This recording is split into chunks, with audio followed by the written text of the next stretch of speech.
सर्वांना ख्रिस्तामध्ये पुन्हा एक वार सलाम. मी सुमित बोरगे आपल्या सर्वांचं या डिजिटल वेस्टर्न इंडिया युनियन साबॅथ धड्यामध्ये स्वागत करत आहे. आणि आज आपल्यामध्ये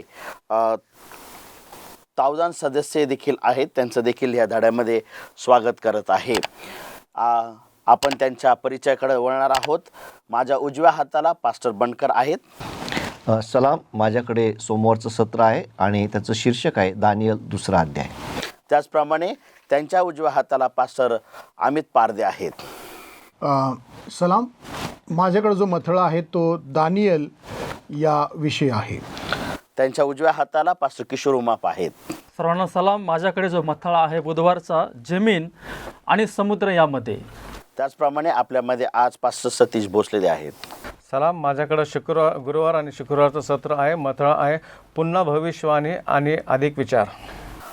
आपण ह्यावेळेस ह्या वर्षाच्या दुसऱ्या तिमाहीचा अभ्यास करत आहोत, ज्याचं शीर्षक आहे प्रतिकात्मक चिन्ह, सांकेतिक आणि रूपके आणि अलंकार. ह्या सगळ्या गोष्टीचा उद्दिष्ट म्हणजे बायबल भविष्यवाणीचा अभ्यास कसा करावा. या तिमाहीचा हा मेन मथळा आहे. आणि त्या मथळ्या अंतर्गत धडा क्रमांक 5 ज्याचं शीर्षक आहे राष्ट्रे, ज्याला राष्ट्रे जिथं चिन्ह म्हणून वापरलेलं आहे, भाग क्रमांक 2 आपण बघणार आहोत. आणि त्याचं सुवर्ण वचन आहे स्तोत्रसंहिता 46:10. या धड्याकडे जाण्या अगोदर आणि ह्यातील मार्मिक गोष्टी बघण्या अगोदर सुरुवातीची प्रार्थना मी पास्टर सतीश भोसले यांना विनंती करतो की ते करतील. आपण प्रार्थना करूया. हे आमच्या स्वर्गातील जिवंत आणि महान परमेश्वरा, हा शाबात शाळेचा धडा तू आम्हाला उपलब्ध करून दिलास, म्हणून आम्ही तुझे उपकार मानतो. या वचनाद्वारे आम्हाला प्रकाश मिळणार आहे, नवीन अभ्यास करण्यासाठी संधी मिळणार आहे, याबद्दल तुझे उपकार मानतो. तुझा पवित्र आत्मा आमच्या संगती राहू दे आणि हे जे तुझं वचन आहे, तुझं बायबल आहे, समजण्यास आम्हाला सहाय्य मदत कर. प्रार्थना येशू ख्रिस्ताच्या नावाने केली म्हणून तो ऐक. आमेन. मागील आठवड्यामध्ये आपण बघितलं भाग क्रमांक 1. त्याच भागावर आधारित आज भाग क्रमांक 2 ज्याचं शीर्षक आहे राष्ट्रे. स्तोत्रसंहिता 46:10 या वचनामधून आपल्या धड्याचं सुवर्ण वचन येत आहे. स्तोत्रसंहिता 46 अध्याय वचन 10. शांत व्हा आणि लक्षात ठेवा का मीच देव आहे. राष्ट्रामध्ये माझी महती होईल, पृथ्वीवर माझी महती होईल.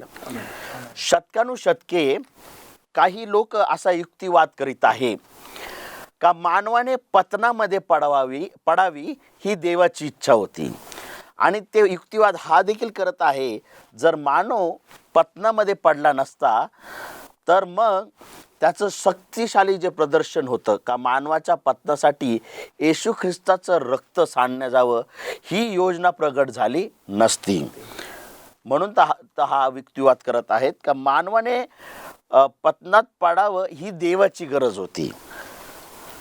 खरं तर हा विचार चीड आणणारी आहे, कारण का मुळात कधीच देवाची इच्छा नव्हती का सैतानाने लुसिफराने आणि मानवाने, ज्या मानवाला देवाने त्याच्या प्रतिरूपेत निर्माण केलं, का त्याचं पतन व्हावं ही मुळीच देवाची योजना नव्हती किंवा इच्छा नव्हती.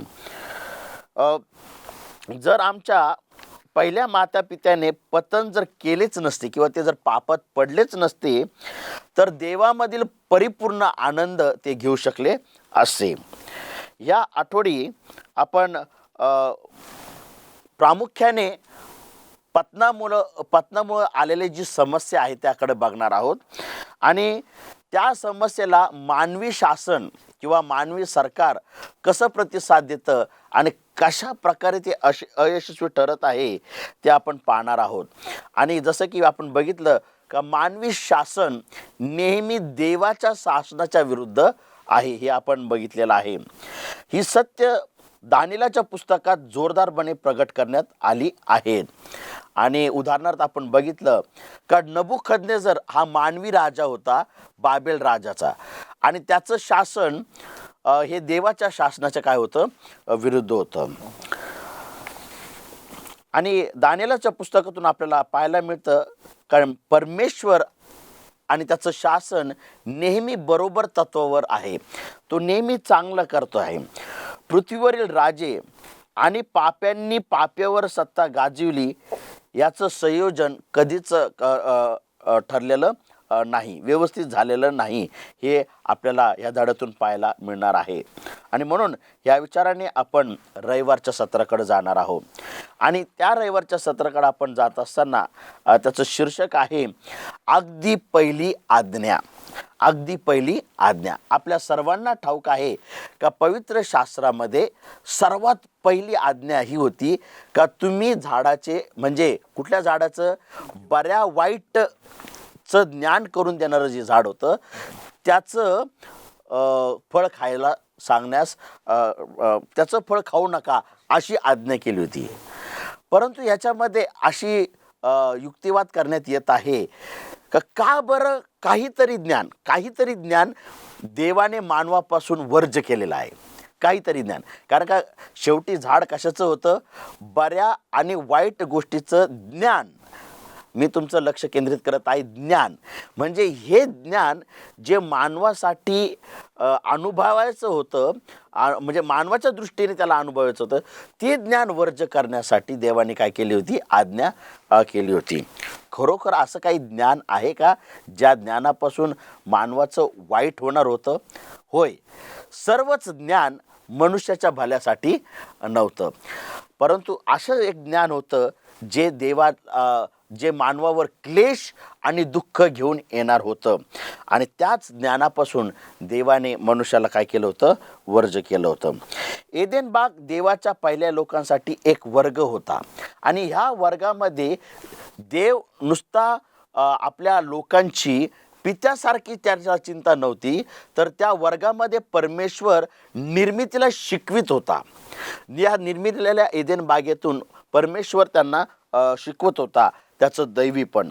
योब 37:16 देवाची अद्भुत कार्यचं ज्ञान परमेश्वर त्यांना काय करीत होता, प्रगट करत होता, त्यांना शिकवण देत होता. सूचना आणि आनंदीचा असा न संपणारा पुरवठा त्यांच्या हाताशी एदेन बागेमध्ये होता. पुढं आपल्याला असं पाहायला मिळतं, एक इब्री क्रियापदाचा उपयोग आपल्याला इथं पाहायला मिळत आहे. उत्पत्ती 2:16 त्याचा उच्चार असा आहे, असा त्याचा उच्चार करण्यात आलेला आहे, म्हणजे आज्ञा देणे असा त्याचा उपयोग करण्यात आलेला आहे. बरे आणि वाईट याचे ज्ञान करून देणाऱ्या झाडाचे फळ न खाणे, कुठले तरी एक ज्ञान म्हणजेच वर्ज्य कसे असेल ते नेहमी अनुभव करण्यास उपयोगी आणि अधिक माहिती जाणून घेण्याकरिता नव्हते काय. तर असा प्रश्न ज्यावेळेस आलेला आहे, तर पवित्र शास्त्राप्रमाणे निश्चितच ते ज्ञान गरजेचे नव्हते, जे ज्ञान मिळवून ह्या मानव जातीवर क्लेश, दुःख, त्रासाचा अनुभव येणार होता. आणि असाच प्रकारचा अनुभव आपण येणाऱ्या काळामध्ये इस्रायल राज्याने ज्यावेळेस राजाची निवड केली, खरोखर देवाची योजना नव्हती का इस्रायल राजाला पापी मानव राजा म्हणून द्यावा, म्हणून तो स्वतः इस्रायलाचा राजा होता. 1000 वर्षानंतर जेव्हा इस्रायल राजाची मागणी केली, तेव्हा परमेश्वराने त्याचा परिणाम काय आहे हे त्यांच्या समोर इशाराद्वारे काय केलं होतं, प्रगट केलं होतं. मागच्या आठवड्यात आपण शिकवलो आहे का नाही, की कसं शाऊल राजाचं पतन झालं, म्हणजे वाईट मार्गाने त्यांनी निवडला आणि त्याचे परिणाम इस्रायल राज्याला भोगावे लागले. मग आम्ही बघितलं बाबेलचा नबुकदनेस्सर राजाचे, त्याने कसं लोकांचा छळ केलेला आहे. आणि मग चांगले देखील राजे होते, त्या देखील चांगल्या राजांचा राज्य ताब्यात ठेवण्याच्या नादामध्ये त्यांनी कसं वाईट ह्या जगामध्ये आणलेलं आहे. ह्या सर्व गोष्टी पार्श्वभूमी आहेत. ह्या सर्व गोष्टी कशा आहेत, पार्श्वभूमी आहेत. ह्या मनात ठेवून दानिएलच्या पुस्तकाकडे वळणे आनंददायक आहे. पुस्तकाच्या दृष्टांताप्रमाणे एका पाठोपाठ येणाऱ्या साम्राज्याचे वर्णनच केले नाही, तर दोष देखील लावण्यामध्ये आलेला आहे. आपण बघत आहोत का हा दोष राष्ट्रे या शब्दामध्ये दिसून येत आहे. विदेशी हा इस्रायलांचा अपयशाचा दोष देखील होता. त्याच्या आज्ञा पाळण्यास नकार दिला. विदेशी लोकांनी देवाच्या आज्ञा पाळण्यास काय केलेला आहे, नकार दिलेला आहे. शतकानुशतके आधिपत्याखाली राहिल्यानंतर प्रथम एदेनात दिलेल्या स्वातंत्र्याऐवजी तो एक नवीन वर्ग बनला होता, ज्यामुळे तयार असलेल्या अंतःकरणाने ह्या जगाची राज्य आणि देवाची राज्य यात विलक्षण विरोधाभास पाहिला. म्हणजे निवड स्वातंत्र्य एदेन बागेमध्ये होतं. त्यावेळेस देऊनसुद्धा लोकांनी वाईटाची काय केलेली आहे, पापाची काय केलेली आहे, निवड केलेली आहे. आणि म्हणून तरी त्या एदेन बाग जरी वर्ग होता, त्या वर्गात देखील पहिल्या जोडप्याने काय केलेलं आहे, एक चुकीची निवड केलेली आहे. वेगवेगळ्या प्रकारच्या ज्ञानाविषयी विचार करा. वेगवेगळ्या प्रकारच्या ज्ञानाविषयी काय करा, विचार करा. आत्ता देखील आपल्यापैकी पुष्कळ जणांना ठाऊक नाही ते चांगले आहे. एदेनात ज्यास मनाई करण्यात आली होती ते समजण्यास हे आपण कशी मदत करते. आज मनुष्य आपण ऐकतो, काय हरकत आहे नुसतं ज्ञान मिळवायला, काय हरकत आहे नुसतं ज्ञान घेण्यासाठी. आणि आपण हेही ऐकतो का जे चांगलं आहे ते घ्यायचं आणि जे वाईट आहे ते सोडून द्यायचं. आपण हा विचार आपल्याला ऐकायला मिळतो. परंतु ज्ञानामध्ये एक धोका आहे. ज्ञानामध्ये काय आहे, धोका आहे. आणि कदाचित ते हवा आदामाला त्यावेळेस समजलं नाही. हा धोका आपण पत्करू नये. तर जे सार्वकालिक जीवनाकडं घेऊन जाणारं ज्ञान आहे तेच आपण घ्यावं, ही परमेश्वराची काय आहे, इच्छा आहे. ह्या विचाराने आपण पुढील सोमवारच्या सत्राकडे जाणार आहोत आणि पास्टर बनकर आपल्याला सोमवारच्या सत्राकडे चालवतील. सलाम. यावेळेस आपण सोमवारच्या सत्राकडे जाणार आहोत आणि जो आज माझ्याकडे सत्राचा मथळा आहे तो आहे दानियल 2. या ठिकाणी आम्ही पाहतो की मगाशीच आम्ही ऐकलेलं आहे की पास्टर सुमित बोरगे यांनी सांगितलं की लोक देवापासून दूर होत होते आणि आम्ही पाहतो की एक भक्तीन राष्ट्र त्या ठिकाणी निर्माण होत होते. आणि देवाचे लोक देखील या गोष्टीला बळी पडले आणि त्यांनी देवाच्या आज्ञा मोडल्या, की ज्याचा परिणाम हा झाला की त्यांना बॅबिलॉनमध्ये गुलामगिरीमध्ये जावे लागले. त्यांचं स्वातंत्र्य त्या ठिकाणी हिरावून घेण्यात आलं, कारण त्यांच्या चुकांमुळे. कारण जे काही त्यांनी पेरलं होतं याची कापणी त्या ठिकाणी गुलामगिरीत ते करत होते, कारण देवाने त्यांना स्वतंत्र होण्यासाठी पाचारण केलं होतं. आणि म्हणून गुलामगिरीतून, मिसर देशातून देवाने त्याच्या लोकांना बाहेर काढलं, परंतु पुन्हा आज्ञाभंग केल्यामुळे पुन्हा हे लोक गुलामगिरीमध्ये गेल्याचं चित्र आम्ही दानियलच्या पुस्तकात पाहतो. परंतु दानियलच्या पुस्तकामध्ये काही अद्भुत गोष्टी देखील त्या ठिकाणी दिले. दानियलचं पुस्तक एक भविष्यवाणीचं पुस्तक आहे, आम्हाला ठाऊक आहे.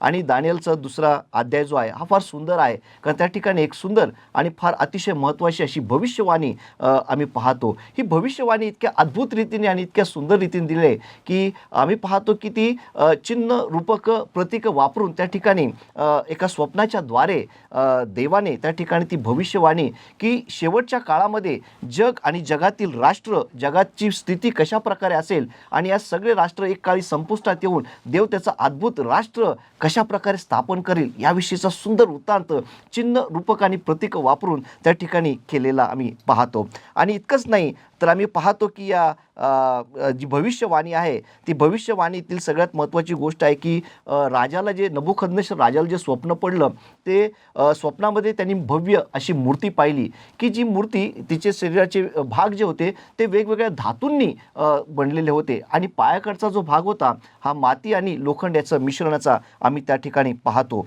परंतु ह्या ठिकाणी आम्हाला एक शिकायला मिळतं की जगातली राष्ट्र जी काही आहेत ती एकेकाळी खूप स्ट्रॉंग होती, परंतु बलवान होती, पण त्यांचा ऱ्हास होत गेलेला आहे आणि शेवटची त्यांची स्थिती जी आहे ती फार कमकुवत असणार आहे.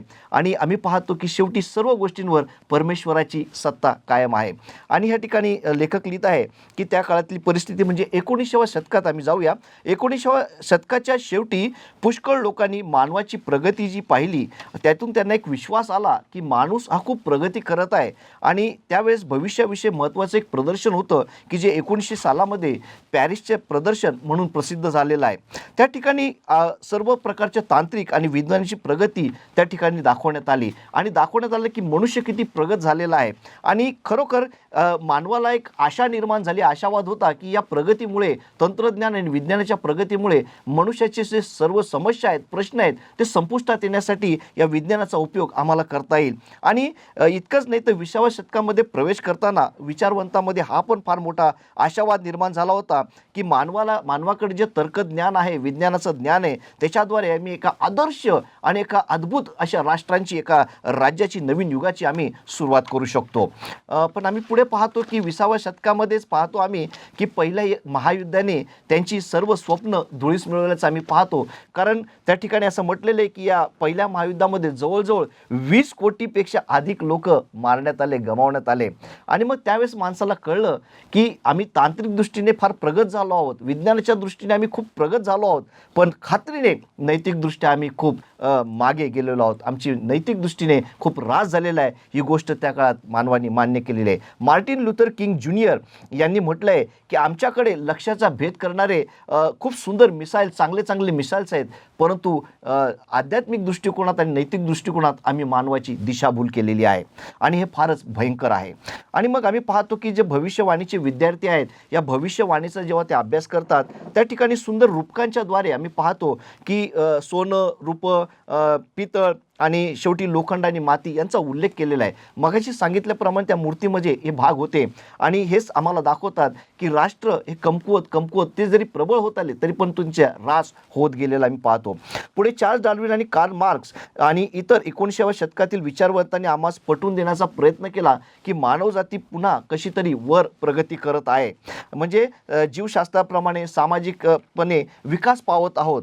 परंतु कोणत्याही मार्गाने भौतिक दृष्टिकोनातून मानवाचा जी काही प्रगती होत आहे तरी देखील आज हा प्रश्न आहे की मानवाला ज्या आध्यात्मिक आणि ज्याची गरज आहे, मूलभूत गोष्टींची गरज आहे, त्या गोष्टींकडं आज जगाचं लक्ष आहे का? आणि मानवाला शांतीची, सुरक्षिततेची आणि समृद्धीची ह्या गोष्टींची जी गरज आहे त्याच्याकडे आज कोणाचं लक्ष आहे आणि कोणत्या राष्ट्र त्याकडे लक्ष देत आहे? आणि म्हणून येशू ख्रिस्त देखील मत्तैकृत शुभवर्तमानाचा 24वा अध्याय आणि 6 आणि 7 वचनामध्ये स्पष्टपणे त्या ठिकाणी स्पष्ट रीतीने शेवटच्या काळातील जी राष्ट्रांची परिस्थिती होणार आहे, ज्या घडामोडी शेवटच्या काळात होणार आहे, त्या गोष्टी त्यांनी प्रत्यक्ष रूपाने त्या ठिकाणी अगदी आडपडदा सुद्धा सांगितलेल्या आहेत. दानिएलच्या पुस्तकामध्ये चिन्हांच्या प्रतीकाच्या रूपाने या गोष्टी सांगितल्यात. तर मत्तैकृत शुभवर्तमानाचा 24वा अध्याय आणि 6 आणि 7 वचनामध्ये येशूने अतिशय स्पष्ट रीतीने सांगितले की तुम्ही लढायांविषयी ऐकाल व लढाईच्या अवय ऐकाल, तेव्हा सांभाळा, घाबरू नका, कारण असे होणे आवश्यक आहे.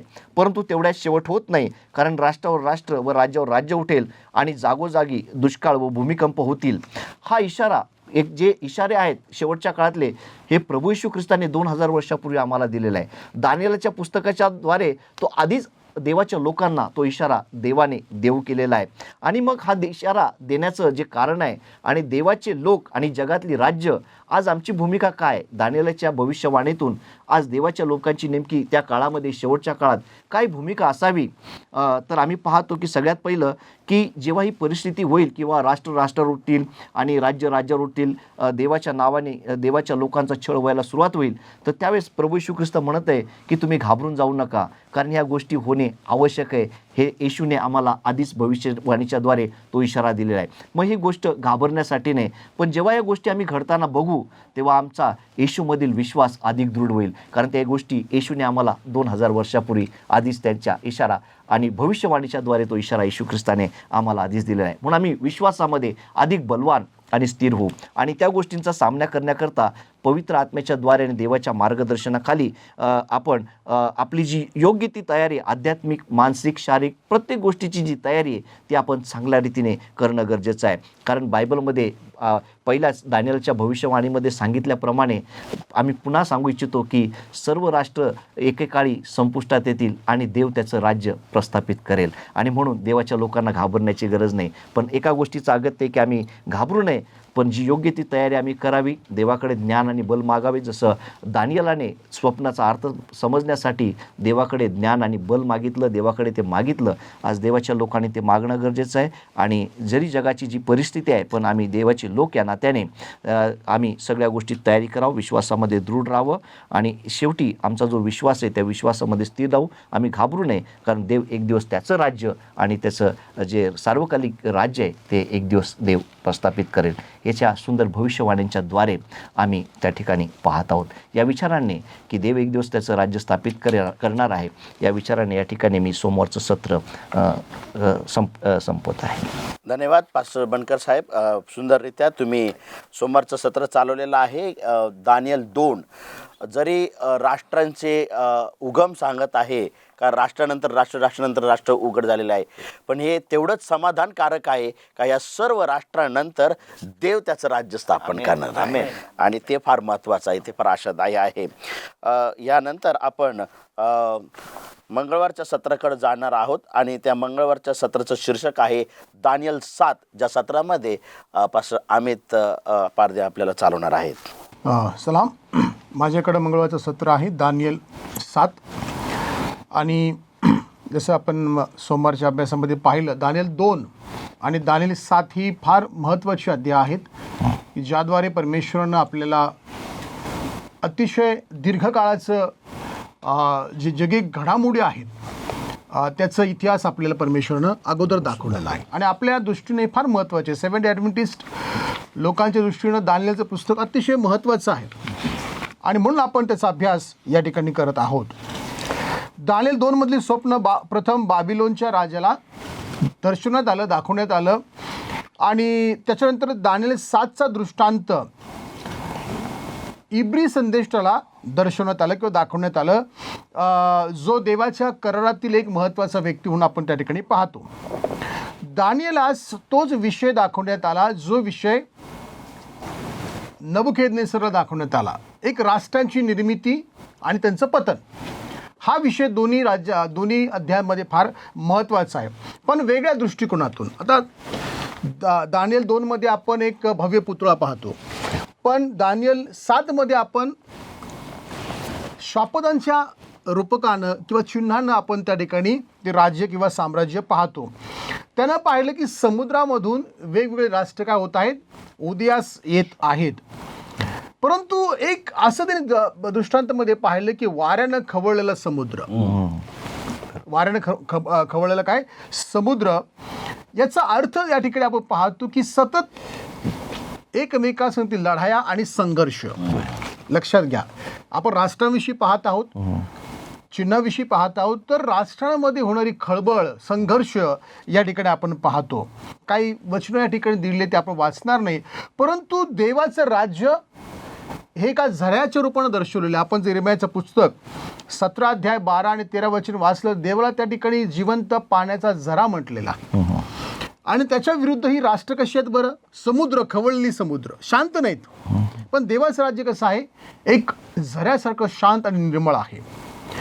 आणि मग वचनदत्त देश म्हणजे जो कनान देश होता किंवा इस्रायल देश होता, काही काळासाठी एक शांतीचं काय होतं, तो एक प्रदेश होता. त्या ठिकाणी कुठलीच भांडण नव्हती, लढाया नव्हत्या, आणि एक प्रकारचं सुरक्षित बेट आपण या ठिकाणी पाहतो. एक पवित्र राष्ट्र देवाच्या शासनाच्या बळकट पायावर त्याला स्थापन केलेलं आपण पाहतो.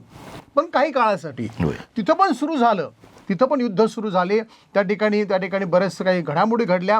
हे कधी झालं बरं, ज्यावेळेस दानियलने दृष्टांतामध्ये पाहिलं की किनाऱ्यापासून विदेशांच्या लढाईचा गोंधळ तो पाहतो, आणि जेव्हा एकाएकी एक श्वापद कुठे तर माहिती का, भूमीवर येतं. श्वापद समुद्रातून बाहेर पडतं आणि भूमीवर येतं. याचा अर्थ की आता जे विदेशी लोक आहेत, विदेशी साम्राज्य आहेत, ते कुठे येत आहेत, आता त्याच्या राज्यामध्ये येत आहेत, इस्रायलमध्ये येत आहे. आणि तसंच घडलं. बाबिलोनच्या हातामध्ये काय गेलं, पूर्ण इस्रायलचं साम्राज्य गेलं, इस्रायलचा देश गेला. आणि प्रियानो, त्या लोकांना ते स्वातंत्र्य पुन्हा कधी उपभोगता आलं नाही. ख्रिस्तपूर्व 600 पासून तर 1948 पर्यंत इस्रायलच्या राष्ट्राच्या नवीन स्थापनेपर्यंत हे राष्ट्र गुलामीत भटकणारं असं आपण या ठिकाणी पाहतो. आणि मग असं म्हटलं की आज देवाच्या लोकांचा हा स्वातंत्र्याचा तोटा अंतसमयापर्यंत चालणार आहे. अंतसमयापर्यंत ही घटना किंवा ह्या गोष्टी अशाच चालू राहतील. अगदी नवीन करारामध्ये आपण पाहतो की रोमन जे आहे त्यांच्या टाचेखाली आपले लोक होते, त्यांनी त्याला तुडवलं, लोखंड आणि माती पावलं नाही का, आणि पावलाखाली राष्ट्र तुडवलं गेलं. आता आपण पायाचा उपयोग कसा करतो, काय ते तुडवण्यासाठी नाही का. आणि ही राष्ट्र जी होती, देवाची लोक त्यांच्या पायाखाली तुडवली गेलेली आपण पाहतो. त्यानंतर नवीन कराराची मंडळी देखील लहान शिंगाच्या छळाखाली होती नाही का, 1260 वर्ष. लहान शिंग म्हणजे पोपची सत्ता, रोमन साम्राज्य, त्यानंतर लहान शिंग, आणि याच्या माध्यमातून देखील देवाच्या लोकांचा काय झाला, छळ झाला. आणि लहान शिंग हे पोपच्या साम्राज्याचं किंवा त्याच्या सत्तेचं आपण दर्शक किंवा चिन्ह पाहतो. आणि त्यानंतर असं म्हटलं या ठिकाणी, इतर राष्ट्र इतिहासामध्ये आपण पाहिले तर काही बरी होती, शांतीप्रिय होती, परंतु एक राष्ट्र ज्यावेळेस वाटचाल करतं ते संकटाकडेच वाटचाल करत आहे, ती राष्ट्र पतनाकडे वाटचाल करीत आहे. या ठिकाणी आपल्याला शिकायला मिळतं. म्हणजे कुठली राष्ट्र कशी नाही आहेत, शांत नाही आहेत, परिपूर्ण नाहीत, आणि ती आपल्याला संकटाकडे आणि त्रासाकडे आपल्याला ते घेऊन जात आहे. देवाच्या लोकांसाठी देवाची योजना चांगली आहे, त्याची हेतू चांगले आहेत, आणि पण जर ज्यावेळेस ते त्याच्या इच्छेविरुद्ध निवड करतात त्यावेळेस देव देखील काय करू शकत नाही. आणि असं म्हटलं की त्या निवडीचा परिणाम लोकांना भोगावा लागतो. आणि साम्राज्याद्वारे आपण या गोष्टी पाहतो, विविध राष्ट्रांच्या झगड्याद्वारे आपण पाहतो की कशा रीतीनं या ठिकाणी राष्ट्र काय झालेले आहेत, बर्बाद झालेले आहेत, नाशाकडे आपण गेलेले आपण पाहतो. परंतु दानिएल 2च्या अध्यायाप्रमाणे येशू ख्रिस्त एक दिवस त्याचं सार्वकालिक राज्य स्थापन करेल आणि सर्व राष्ट्र काय होतील, निघून जातील. आणि म्हणून आज आपल्याला शुभवर्तमानाची फार गरज आहे, आपल्या जीवनामध्ये शुभवर्तमानाची गरज आहे. अन्यथा आपले जीवन देखील असंच कसं राहील, अस्थिर राहतील, लढाया आणि अशांतीने ग्रस्त राहतील. आणि याच्यामध्ये प्रभू येशूचं शुभवर्तमान आपल्याला फार गरजेचं आहे, आणि ते आपण प्रत्येकानं आपल्या जीवनामध्ये काय घेतलं पाहिजे, त्याला महत्त्व दिलं पाहिजे, त्याची आपल्याला गरज आहे. तर आपण या मुद्द्यावर आजचं जे चर्चासत्र आपण थांबूया की दानिएल 7मध्ये जे वेगवेगळे आपण चिन्ह पाहतो, जे आपल्याला राष्ट्रांची काय दाखवतात, झगडा लढाई दाखवतात, आणि त्या माध्यमातून राष्ट्र कुठं चालले आहेत हे आपल्याला पाहायला मिळतं. तर आपण या ठिकाणी इथं थांबणार आहोत. फार सुंदर पास्टर पारदे, आपण ह्यावर प्रकाश टाकलेला आहे मंगळवारच्या सत्रावर. प्रामुख्याने दानिएल 7, दानिएल 2 आणि दानिएल 7 मधल्या समांतर वाचताना सारख्या आहेत, आणि त्या खरोखर सारख्या आहेत, पण 2 वेगळ्या रूपकाने त्याला सादर करण्यात आलेलं आहे, आणि ते चिन्ह आपण स्पष्ट केले म्हणून आभार. या विचाराने आपण पुढं बुधवारच्या सत्राकडे जाणार आहोत, ज्याच्यामध्ये आपल्याला पास्टर किशोर उमाप घेऊन जाणार आहेत. या बुधवारच्या सत्रामध्ये आपण आजचा जो मथळा पाहणार आहोत, त्या मथळ्याचं नाव आहे जमीन आणि समुद्र याच्यामध्ये. प्रतिकात्मक, अलंकारात्मक, दर्शकात्मक रीतीने या धड्यामध्ये आपण अभ्यास करत असताना जमीन आणि समुद्र ही देवाची एक विशेष निर्मिती आहे, आणि याद्वारे त्यांची ती विशालता आहे, समुद्राची विशालता, जमिनीची विशालता आपल्याला समजून येते. परंतु बायबलची भविष्यवाणी मात्र आपल्याला या ठिकाणी ही आपल्याला दर्शकात्मक येणार आहे.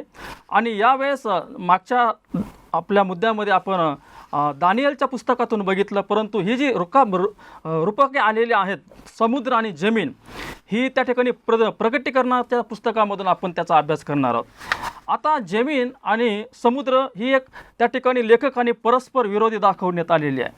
आता जमीन आणि समुद्र जर शेजारी आलं तर त्या ठिकाणी काय त्या ठिकाणी दिसतं, तर समुद्राचा गुणधर्म काय आहे का नाही. समुद्राच्या गुणधर्मामध्ये अनेक प्रकारे त्याला भरती ओटी येते, अनेक प्रकारच्या निसर्गातल्या घटना त्यामध्ये घडतात.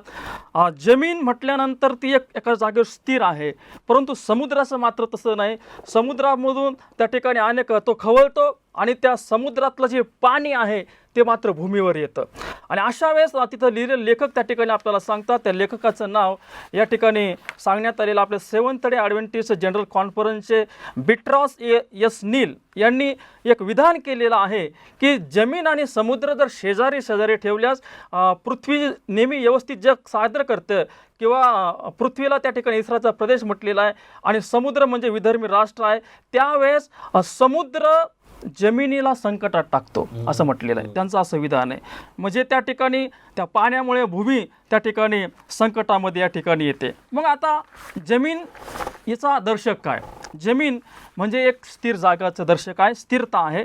त्याचं प्रतिकात्मक त्या ठिकाणी अर्थ सांगण्यात आलेला आहे की जमीन म्हणजे देवाच्या शासनावर स्थापित केलेली जागा, आणि समुद्र म्हणजे मानवाच्या अभिमानावर स्थापित झालेला अस्थिर अशांततेची जागा त्या ठिकाणी म्हणून दाखवण्यात त्या ठिकाणी आलेली आहे. आणि या दोन्ही गोष्टीची सांगड जमीन आणि भूमी ज्याला समुद्र म्हटण्यात आलेलं आहे, याच्यामध्ये आपल्याला प्रगटीकरणाच्या पुस्तकामध्ये आपल्याला लेखक घेऊन जातात आणि तिथं त्याची पार्श्वभूमी आपल्याला स्पष्ट करण्यात आलेली आहे. आता प्रगटीकरणाचा 12 अध्यायामध्ये आपण ज्यावेळेस येतो त्यावेळेस आपल्याला सांगतं की स्त्री आणि अजगर याच्याबद्दल एक साक्षात्कार देण्यात आलेला आहे. आता स्त्री म्हणजे देवाची मंडळी, अजगर म्हणजे सैतान, आणि तो अजगर जो आहे तो स्त्रीच्या पाठीमागं लागलेला आहे. स्त्री रानामध्ये पळून जाते, तिचं तिथं 1260 दिवस पोषण व्हावं म्हणून देवाने तिच्यासाठी जागा तयार केलेली आहे. आणि पुढं आपल्याला पाहायला मिळतं, विशेष करून 13व्या वचनामध्ये, त्यावेळेस असं 14व्या वचनामध्ये लिहिण्यात आलेलं आहे. त्या ठिकाणी असं म्हटण्यात आलं 15व्या वचनामध्ये, मग स्त्रीने वाहून जावे म्हणून सर्पाने तिच्या मागून नदीसारखा पाण्याचा प्रवाह सोडलेला आहे, परंतु स्त्रीला भूमी सहाय्य झाली, तिने आपले तोंड उघडून अजगराने आपल्या तोंडातून सोडलेली नदी गिळून त्या ठिकाणी टाकण्यात आले. म्हणजे अजगर सैतान मंडळीवर रागावलेला आहे आणि स्त्रीने वाहून जावे म्हणून सर्पाने तिच्या पाठीमागून नदीसारखा पाण्याचा प्रवाह त्या ठिकाणी वापरण्यात आलेला आहे. समुद्रामध्ये पाणी आहे, मग हा पाण्याचा प्रवाह नेमकं काय आहे? आणि भूमी जी आहे त्या भूमीने त्या स्त्रीला म्हणजे मंडळीला ती मदत त्या ठिकाणी केलेली आहे आणि ती नदी गिळून टाकण्यात आलेली आहे. हे एक वचन त्याच्यामध्ये आहे. आणि दुसरं एक वचन आहे प्रगटीकरणाचा 13वा अध्याय आणि 1 ते 11 वचनामध्ये तिथं लिहिलेलं आहे, एक श्वापद आहे ते समुद्रातून वर येतं, त्याला 10 शिंग आणि 7 डोके आहेत. नंतर मी एक दुसरं श्वापद बघितलं, ते भूमीतून वर येताना पाहिलं, त्याला कोकऱ्यासारखे 2 शिंग त्या ठिकाणी आहे. म्हणजे या ठिकाणी भूमी म्हणजे जमीन त्याबद्दल एक वचन आलेलं आहे आणि दुसरं वचन आहे समुद्रातून येणाऱ्या श्वापदाबद्दल आपल्याला सांगण्यात आलेलं आहे. आणि मग आपण पाहत आहोत या ठिकाणी जे श्वापद होता, अजगर होता, त्याने पाण्याचा एक प्रवाह त्या ठिकाणी स्त्रीच्या पाठीमागं लावलेला आहे. आता लक्षात घ्या, हे श्वापद हा पाण्याचा जो प्रवाह आहे या ठिकाणी स्त्रीचा म्हणजे मंडळीचा छळ करण्यासाठी लावण्यात आलेला आहे. आता पाणी हे जे आहे कशाचा दर्शक मांडण्यात आलेलं आहे? तर पाणी बहुतेक वेळेस जगातलं शासन, जगातला गोंधळ आणि जगातली गडबडीला आपल्याला दाखवतं. आणि पुष्कळ वेळा भविष्यवाणीचा अभ्यास करत असताना जल ज्याला म्हटलेलं आहे, पाणी म्हटण्यात आलेलं आहे, याला जनसमुदाय म्हटण्यात आलेलं आहे. आणि मग सैतान या जनसमुदायाचा वापर कशा पद्धतीनं करून घेतो, अनेक पुढाऱ्यांच्या मार्फत, अनेक लोकांच्या मार्फत टोचणी लावतो. आणि मग अशा वेळेस देवाची मंडळी इतिहासामध्ये अनेक प्रकारच्या छळातून गेलेली आहे. आणि मग सेवंथ डे ॲडव्हेंटिस्ट आपली जी मंडळी आहे, आपल्याला प्रगटीकरणाचा 12वा अध्याय आणि 16 वचन समजलेलं आहे. त्या वचनामध्ये तिथं लिहिलेलं आहे, स्त्रीला भूमी सहाय्य झाली आणि तिने आपले तोंड उघडून अजगराने आपल्या तोंडातून सोडलेली नदी गिळून त्या ठिकाणी टाकण्यात आलेली आहे. आता लेखक आपल्याला या ठिकाणी प्रगटीकरण 12:16चं जे उदाहरण आहे ते त्या ठिकाणी सांगण्यात आलेलं काही मंडळीला एक सुरक्षित जागा देण्यात आलेली होती. मंडळीचं एक स्थलांतर त्या ठिकाणी झालं होतं छळामध्ये. आणि म्हणून त्या ठिकाणी आता ते उदाहरण लेखक आपल्याला अमेरिकेच्या देशामध्ये घेऊन जात आहेत. अमेरिकेची त्या ठिकाणच्या असलेल्या शोधाबद्दल घेऊन जात आहेत. अमेरिका हा जो देश आहे याला धार्मिक स्वातंत्र्याची भूमी असं म्हटण्यात आलेली आहे. आणि त्याची तुलना त्या ठिकाणी लेखकाने केलेली आहे. त्याला पृथ्वी म्हणून विचारात घेण्यात आलेलं आहे. ज्याप्रमाणे अमेरिकामध्ये धार्मिक स्वातंत्र्याचे चळवळ निर्माण झाले, अनेक लोक त्या ठिकाणी तयार झाले, देवाचे लोक त्या ठिकाणी तयार झालेले आहे. आणि जसं उदाहरणामध्ये सांगण्यात आल्याप्रमाणे जे श्वापद होतं ते श्वापद कोकऱ्यासारखं त्या ठिकाणी दिसलेलं आहे. ते जे श्वापद त्या ठिकाणी होतं त्या श्वापदाबद्दल सांगण्यात आलेलं आहे. अशा काळामध्ये अमेरिकेमध्ये पण अनेक धार्मिक सुवार्थिक त्या ठिकाणी संस्थापक निर्माण झालेले आहेत. आणि या धार्मिक स्वातंत्र्याच्या ठिकाणामध्ये त्या ठिकाणी अनेक धार्मिक जगामध्ये धार्मिकावर जुलूम झालेला आहे. आता जे दुसरं वचन आपण पाहिलं प्रगटीकरण 13वा अध्याय आणि 11 वचनामध्ये, हे जे दुसरं होतं ते श्वापद होतं ते भूमीतून वर आलेलं आहे. ते कोकऱ्याप्रमाणे जरी दिसत होतं परंतु ते अजगराप्रमाणे बोलत होतं त्या ठिकाणी म्हटण्यात आलेलं आहे. म्हणजे युनायटेड स्टेट आपण जो म्हणतो दीर्घकाळ जरी त्या ठिकाणी धार्मिक संजीवनाची सुरुवात झाली, धार्मिक स्वातंत्र्य स्वातंत्र्याची भूमी तिथं निर्माण झाली, तिथं देवाच्या लोकांचा छळ झाला. परंतु भविष्यामध्ये या ठिकाणी ज्यावेळेस या ठिकाणी धार्मिक छळाचं हे प्रमुख केंद्रबिंदू होईल असं सांगण्यात येत आहे.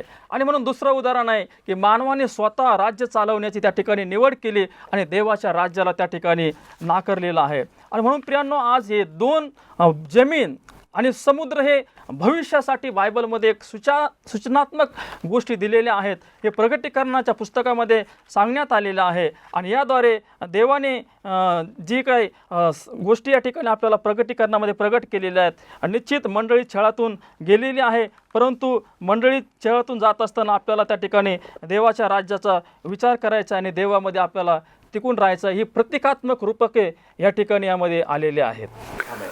फार सुंदर पास्टर उमा, सुंदररित्या तुम्ही जमीन आणि समुद्र नेमके कशाचे प्रतीक आहे हे तुम्ही त्याच्यावर प्रकाश टाकलेला आहे. आणि बऱ्याच जणांचा गैरसमज ह्या प्रतीकांवर होत असतो आणि तो आपण हे मुद्दा स्पष्ट केल्याबद्दल आपले आभार.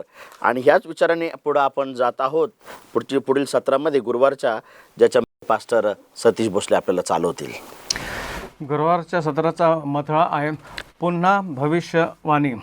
पास्टर उमाप यांनी जमीन आणि समुद्र हे कशाचं दर्शक आहे त्याच्यावर खूप सुंदर अभ्यास आपल्यासमोर मांडलेला आहे, माहिती दिलेली आहे. याबद्दल त्यांचे मी उपकार मानतो. अवशिष्ट मंडळी ही कोणती मंडळी आहे? अवशिष्ट मंडळी म्हटलं की आपल्या मनामध्ये कोणत्या मंडळीचं नाव लक्षात येतं? ती म्हणजे सेव्हन्थ डे ॲडव्हेंटिस्ट चर्च. याची स्थापना अमेरिका या देशामध्ये झाली. त्याचं कारण असं आहे की 17व्या आणि 18व्या शतकामध्ये पुष्कळ ठिकाणी वातावरण, राजकीय वातावरण चांगलं नव्हतं आणि संकट होते लोकांवर. आणि म्हणून पुष्कळ देशामधून लोक अमेरिका या देशामध्ये स्थलांतर झाले. त्या ठिकाणी त्यांना धार्मिक स्वातंत्र्य मिळत होतं. त्या ठिकाणी त्यांना बायबलचा अभ्यास करण्यासाठी अनुकूल असे परिस्थिती मिळत होती आणि म्हणून परमेश्वरांनी या ठिकाणाचं निवड केलेली आहे. दानियल 2 याचा आपण अभ्यास करत असताना हे आपल्याला लक्षात आलं असेल की नबुकदनेझर राजाला एक स्वप्न पडलं होतं किंवा दृष्टांत आला होता आणि त्यामध्ये त्यांनी एक मूर्ती पाहिली आणि त्या मूर्तीमध्ये प्रत्येक भाग जो होता तो वेगवेगळ्या धातूचा होता आणि प्रत्येक धातू हे वेगवेगळ्या राष्ट्राचं किंवा राज्याचं प्रतीक होतं. आणि त्याच्यातून आपल्याला हे समजून येतं की एक राष्ट्रानंतर दुसरं राष्ट्र आलं, दुसरं राष्ट्रानंतर तिसरं राष्ट्र आलं आणि असं करत करत 4 राष्ट्र संपलेले आहे.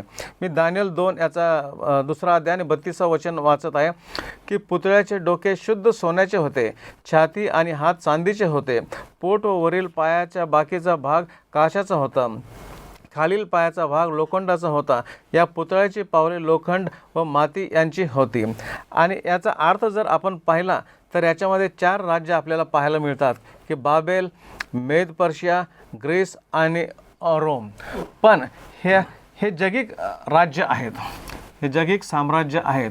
शास्त्र सांगतं की हे एक राज्यानंतर दुसरं राज्य येत आहे. त्याचा अर्थ काय आहे की कोणतंच राज्य परमनंट नाही, कायमस्वरूपी नाही.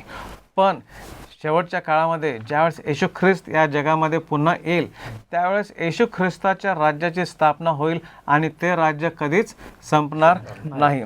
आपण प्रकटीकरण 21व्या अध्यायामध्ये पाहतो की योहानाला एक दृष्टांत झाला आणि त्यांनी नवीन पृथ्वी पाहिली, नवीन स्वर्ग पाहिला, नवीन राज्य पाहिलं आणि त्या ठिकाणी कोणत्याच प्रकारचा अडथळा, पाप, मरण या गोष्टी नाहीत.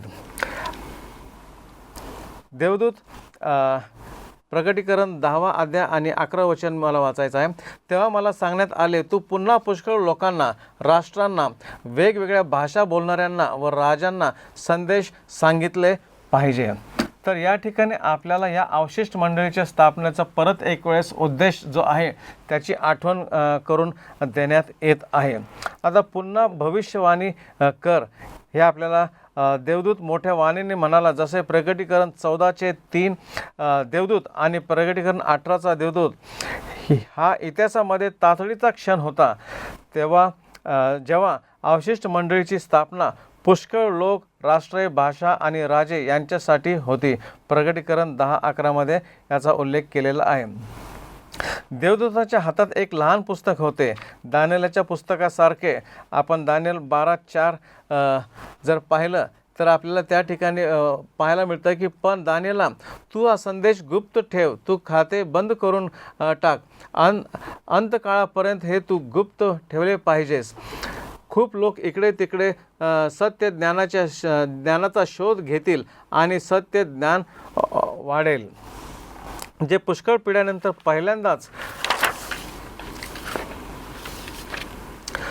उघडण्यात आले. त्या देवदूताचा पाय समुद्रावर होता व दुसरा पाय पृथ्वीवर होता. आता समुद्र आणि पृथ्वी हे कशाचं दर्शक आहे ते आत्ताच पास्टर उमाप यांनी स्पष्ट केलेलं आहे. हे कदाचित उल्लेख असावा की तो संदेश सर्व विश्वासाठी होता. दोन्ही जुने जग आणि नवीन जग. हे कदाचित तो उल्लेख देखील असावा की हा संदेश सर्व राष्ट्रासाठी आहे, जे कोणी जमिनीवर राहत आहेत व जे कोणी विदेशी समुद्रामध्ये राहतात. जग शेवटी देवाच्या गौरवाने प्रकाशित करण्यात येईल आणि प्रकटीकरण 14चा संदेश सर्वत्र गाजवण्यात येईल. जसे इस्रायलाबरोबर तसेच मंडळी म्हणून आमचे कार्य शुभवर्तमान गाजवणे आहे. सर्व राष्ट्रात साक्ष व्हावी म्हणून राज्याची सुवार्ता सर्व जगात गाजवतील, तेव्हा शेवट येईल, असं मत्तई 24:24 सांगितलेलं आहे. दानिएलाचे पुस्तकामधून 2रा अध्याय 34, 35, 44 आणि 45 हे वचनं आपण पाहूया. या ठिकाणी आपल्याला स्पष्टीकरण किंवा विशेष माहिती मिळणार आहे की तू पुतळ्याकडे बघत असतानाच दानिएल हे त्या स्वप्नाचं स्पष्टीकरण देत आहे किंवा अर्थ समजत आहे राजाला. त्यावेळेस तो त्याला उद्देशून म्हणतो, तू पुतळ्याकडे बघत असतानाच एक कापलेला दगड तुला दिसला.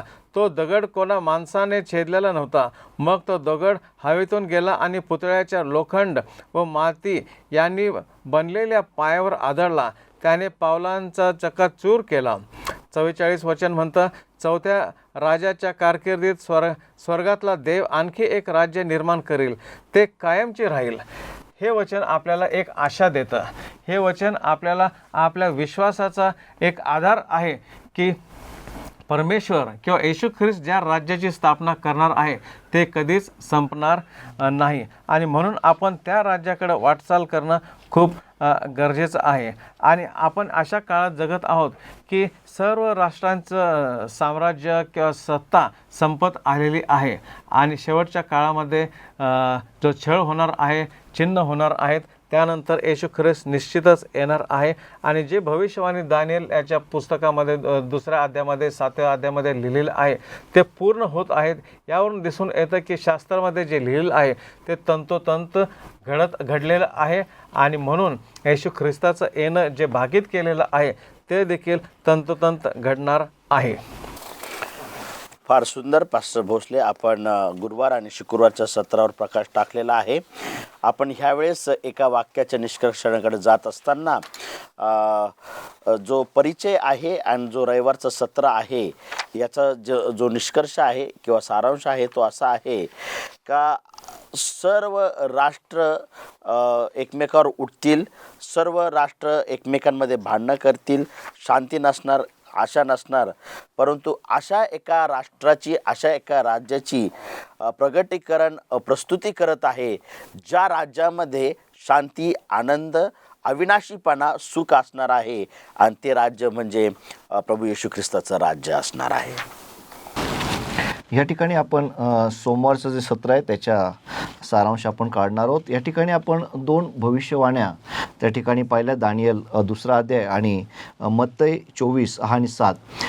यातून हा सारांश आणि हा निष्कर्ष निघतो की जे काही आम्ही आजच्या घडामोडी पाहत आहोत या भविष्यवाण्या पूर्ण होताना आम्ही पाहत आहोत. आणि एक गोष्ट महत्त्वाची आहे की कोणतंही राज्य ह्या जगामध्ये हे स्थिर नाही किंवा परमनंट नाही आणि ते संपुष्टात एक दिवस येणार आहेत. आणि त्याप्रमाणे या भविष्यवाणीप्रमाणे जे प्रभू येशू ख्रिस्ताचं राज्य जे येणार आहे ते स्थापित करणारे, ते चिरकाळ राहणार आहे, ते सार्वकालिक राहणार आहे. आणि म्हणून देवाच्या लोकांना फार मोठी आशा आहे. या गोष्टी आम्ही घडामोडी पाहत असताना आम्ही घाबरून जाऊ नये. येशू ख्रिस्ताचा इशारा याच्याकडे आम्ही पाहू, परंतु आम्ही येशू ख्रिस्तावरील विश्वासामध्ये अधिक दृढ होऊ, अधिक स्थिर होऊ, कारण जे त्यांनी सांगितले ते आजच्या काळात घडत आहे. आणि म्हणून त्या आम्हाला जी आशा दिलेली शेवटच्या काळामध्ये जे येशू ख्रिस्त राज्य स्थापन करेल त्या महान आशेकडं आणि प्रभू येशू ख्रिस्ताच्या दुसऱ्या येण्याकडे देखील आपण लक्ष लावूयात. आपण जर मंगळवारचं शीर्षक पाहिलं तर जसं सुरुवातीपासून भांडण, तंटे, वाद, संघर्ष, लढाया राजकारणामध्ये आपण पाहतो हे कुठंतरी थांबणार आहे. आणि दानिएल 7 प्रमाणे ही श्वापद त्यांची कार्य एक दिवशी संपणार आहे, जेव्हा ख्रिस्त योग्य वेळी या जगामध्ये येईल आणि आपलं एक राजा म्हणून तो या जगामध्ये आपलं राज्य स्थापित करेल. तोपर्यंत देवाच्या लोकांसाठी छळ आणि त्यांचा तोटा हा शेवटपर्यंत राहणार आहे. परंतु बायबल आपल्याला आशा देतं किंवा या धड्यामध्ये आपण शिकतो की एक दिवस या राष्ट्रांचा छळ, लढाया प्रभू येशू ख्रिस्त थांबवल आणि स्वतःला एक राजा म्हणून तो या जगामध्ये स्वतःला घोषित करेल. तोपर्यंत हे चालणार आहे. मला असं वाटतं की देवाच्या शासनावर स्थापित केलेली जागा, जो चांगला प्रदेश तो आपण आहोत. आणि अशा काळामध्ये जे समुद्रामध्ये जे गडबड आहे, जी अस्थिरता आहे, म्हणजे सैतान त्या ठिकाणी स्त्रीवर रागवलेला आहे, जो अजगर स्त्रीवर रागवलेला आहे, त्याच्यामध्ये देवाच्या आज्ञा पाळणारे आणि येशूबद्दलचे साक्ष देणारे लोकांबरोबर तो लढाई करत आहेत. अशा कठीण काळामध्ये आम्ही देवावर स्थिरमध्ये राहावं, आपण त्या ठिकाणी भक्कम राहावं, हे फार गरजेचं आहे.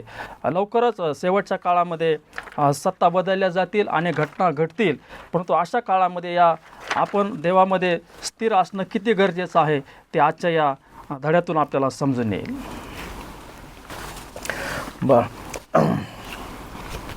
आपण आता ह्या संपूर्ण धड्यामध्ये अभ्यास करत आहोत की सर्व राष्ट्र आले, येतील आणि जातील आणि या जगाचा नाश होईल. मग योहानाला जे प्रगटीकरण झालं त्याने दृष्टांत पाहिला. प्रगटीकरणाच्या पुस्तकात 21व्या अध्यायाने पहिलं वचन सांगतं की मग मी नवीन स्वर्ग आणि नवीन पृथ्वी पाहिली. त्या नवीन स्वर्ग आणि नवीन पृथ्वीमध्ये काय नसणार आहे? मरण, शोक, रडणे, आजार, दुःख ह्या गोष्टी नसणार आहेत. तरी परंतु एका गोष्टीमुळं आपल्याला ह्या सर्वाची आठवण होणार आहे आणि ती म्हणजे येशू ख्रिस्ताला क्रूस खांबावर मारल्यानंतर त्याच्या हातामध्ये जे खिळे ठोकले होते, डोक्यामध्ये जो मुकुट रोवला होता, त्याचे जे खून आहे, त्याची ती जी निशाणी आहे ते आपल्याला पाहायला मिळेल. आणि ते बघून आपल्याला कशाची आठवण होणार आहे की आपल्या पापामुळं येशू ख्रिस्ताला क्रूस खांबावर मरण सोसावं लागलं. पण आशीर्वादाची, आनंदाची ही बातमी आहे की पुन्हा पापाचा प्रवेश होणार नाही, पुन्हा दुसरं राष्ट्र या जगामध्ये येणार नाही आणि येशू ख्रिस्ताचं राज्य सार्वकालिक राहील. आमेन. फार मोठी आशा प्रगटीकरणाचं पुस्तक आपल्याला सादर करत आहे. ह्या सर्वत्र जगात असलेल्या पापावर एकच उपाय जो येशू ख्रिस्त आहे आणि त्याचं प्रगटीकरण हे प्रगटीकरणाच्या पुस्तकाने आपल्याला मिळणार आहे. तर प्रियांनो आणि प्रेक्षकांनो, जर आपल्याला आमचा हा व्हिडिओ आवडला असेल तर कृपया लाईक करा आणि आपल्या मित्राबरोबर, आपल्या नातेवाईकाबरोबर, आपल्या मंडळीबरोबर शेअर करा. आणि जर तुम्ही आमच्या चॅनलवर नवीन असाल तर सबस्क्राईब करायला विसरू नका. आणि अशाच आध्यात्मिक उन्नतीच्या व्हिडिओसाठी आमच्या बेल आयकॉनवर क्लिक करून असे आध्यात्मिक उन्नतीचे व्हिडिओ आपल्याला पाहायला मिळणार आहेत. जर आपल्या काही प्रार्थना विनंती असतील तर कृपया कॉमेंट बॉक्समध्ये ते आम्हाला लिहा. आणि आम्हाला संपर्क साधण्यासाठी digitalwiu@gmail.com ह्या ईमेलचा उपयोग करून आमच्या संग आपण संपर्क साधू शकता.